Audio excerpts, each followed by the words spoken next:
Guys, tingnan nyo naman mayroon na naman po akong withdrawable na 570 pesos po dito po sa atin po sa TikTok. Isa po ito sa pinagkakakitaan ko dito sa TikTok. Makikita nyo po, pwede ko pong pindutin dito yung 500, then pwede ko na po siyang i-withdraw via GCash po. Ayan po. And of course, ito po yung GCash natin. Paano ko nga ba ginagawa ito? So hindi ko na po sa inyo ituturo yung full videos niya kasi may video na po tayo kung paano natin siya ginawa. Makikita nyo po yun sa atin po tawag dito YouTube channel. Ayan po, makikita nyo po doon yung ating pong tutorial. Ilalagay ko rin po sa end of screen po natin. Ayan po, makikita nyo po pag nag-play ako ng video, makikita nyo po mayroon po siya dito nagra-round po na coins point. So actually guys, kung tutuusin, nanonood lang naman ako. So pero kumikita naman ako kasi mahilig din po kasi ako manood sa TikTok. Pagpasensyahan nyo na nga po pala maingay gawa ng ating pong aircon. Mahilig po kasi ako manood, ayan, dahil sa sayang naman po kasi nanonood na rin lang kayo sa TikTok, ay di pa kinabangan nyo na po. Kung makikita nyo po, ayan, nagko-collect siya ng coins, equivalent to money po yan.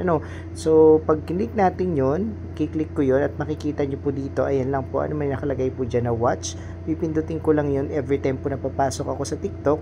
Ayan po, nagko-collect na po siya ng points equivalent to money. So pindutin uli natin, makikita nyo po dito, ayan po yung ating pong withdrawal. So pipindutin natin, pwede nga pong watch, pwede kayong mag-browse, ayan po, pwede kayong mag-search, search, at pwede rin po kayo mag-invite. Meron din po tayong tutorial dyan ng pag-invite.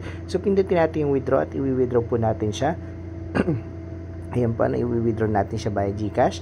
And of course, dito po sa natin sa history, ayan po, makikita nyo po, nag-earn na po ako ng 1,000 pesos dito. Ayan po, click natin.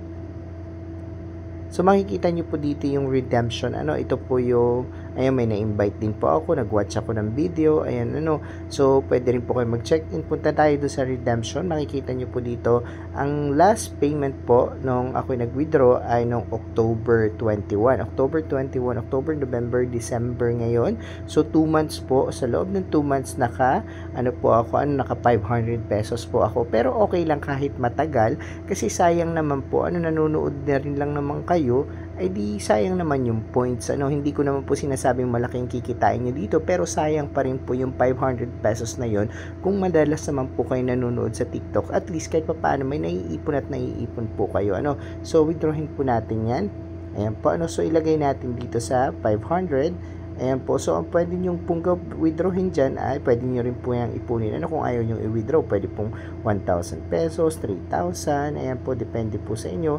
Pwede rin pong i-exchange po ng coins, ayan, or top up po, or mag-load po sa Globe at Smart, pwede rin po, So, withdrawin na po natin sa 500.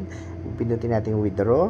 Ayan po, makikita nyo po dito. Then, confirm po natin, ito po yung GCash natin. And of course, 1 business days, bukas nandito na. Hindi kasama ang weekend. Of course, 500 pesos pindutin natin. Andyan po, and withdrawal in progress.